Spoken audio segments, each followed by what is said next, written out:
الشيطان الرجيم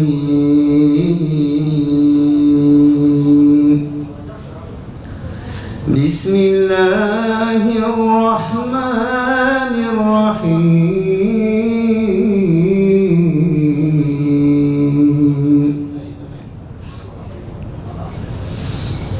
فاذكروني أذكركم واشكروا لي ولا تكفرون يا أيها الذين آمنوا استعينوا بالصبر والصلاة إن الله مع الصابرين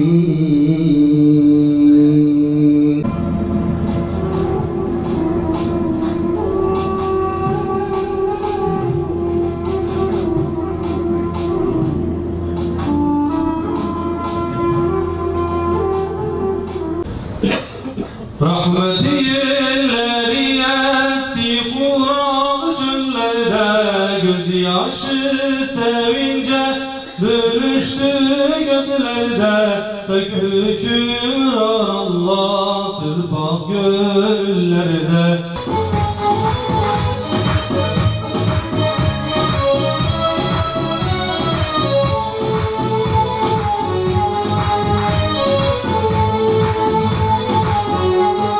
Ne İsrail ne Rusya ne Amerika, zincir vuramaz umutlarına. 3 ayı doldurmak üzeredir. Dolduracak o civardadır. Gazze'de insanlık kaybediyor. Ve insanlık orada katlediliyor. Elhamdülillah sivil toplum kuruluşları olarak da bizler de hemen hemen o günden bu yana buraya bir çadır kurulmuş. Her gün farklı bir sivil toplum kuruluşu bunu program gündüzleri gelmez, geceler de bu şekildeki program olarak idrak ediyor. Bunu kurmamızın en temel sebebi Gazze unutulmasın.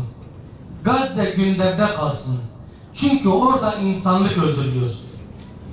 Biz bu gündemimizden vazgeçmeyelim, yardımlarımıza devam edelim ve sadece biz de yardım etmekle münhasır kalmayalım, aynı zamanda yardım edecek kişiler de bulmaya çalışalım. Yani gittiğimiz esnaflara da izah edelim. Çevremize de bunu izah edelim. Allah razı olsun. Burada sizin huzurunuzda buradaki özellikle bacılarımıza da teşekkür etmek istiyorum. Hüdapar'ın kadın kolları birçok ilde organizasyon halinde geliyorlar bizim derneğimize, vakfımıza. Emin olun kimisi nişan yüzüğünü getiriyor. Biz Hz. Muhammed Mustafa Aleyhisselatü Vesselam'ın Mekke'de yaptığı mücadeleye baktığımız zaman topluma ilk anlattığı ne? Onlara gerçek bir akideyi öğretmek.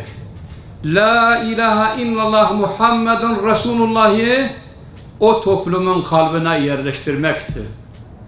İşte bugün kardeşlerim biz buraya baktığımız zaman ve geliyoruz bu Mescid-i Aksa'nın neden önemi var?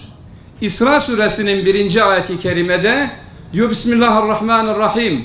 Subhanellezi esra bi abdihi leylen minel mescidil harami illel mescidil aksa. Biz o Muhammed Resulümüzü Mescid-i Haram'dan alıp Mescid-i Aksa'ya götürmek.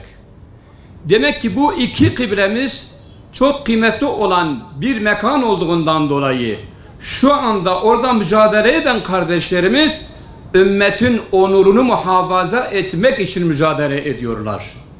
Ve gerçekten onların bugün çektiği ızdırabı eğer onlar da diğer Müslümanlar gibi kafirler önünde başını eğmiş olsalardı bu sıkıntıları hiç çekmezdi arkadaşlar. Buna biz şahit olurduk. Eğer Hamas, İslami Cihat ve bütün oradaki bulunan gruplar onlar da El-Fetih gibi Yahudilere karşı boyun eğmiş olsalardı dünyanın en lüks hayatını onların önüne sererlerdi. 57 tane İslam ülkesi var. Hiçbir İslam ülkesi bu kardeşlerimize el uzatmıyor. Bu zulme dur diyemiyor. Neden? Çünkü bunlar tamamıyla Siyonizmin kontrolündedir arkadaşlar. Ama bizler her şeyimizle, var gücümüzle bu Müslümanlara destek olalım. Kıldığım Mescid-i Aksa'yı, Kudüs'ü ve diğer İslam beldelerini işgal etmeye çalışanlara fırsat verme.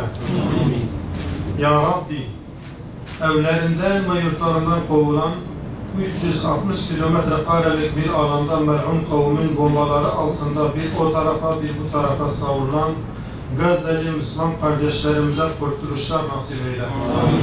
Onları muzaffer eyle. Filistin ve Gazze'deki kardeşlerimizle muzaffer eyle. Ey Rabbim!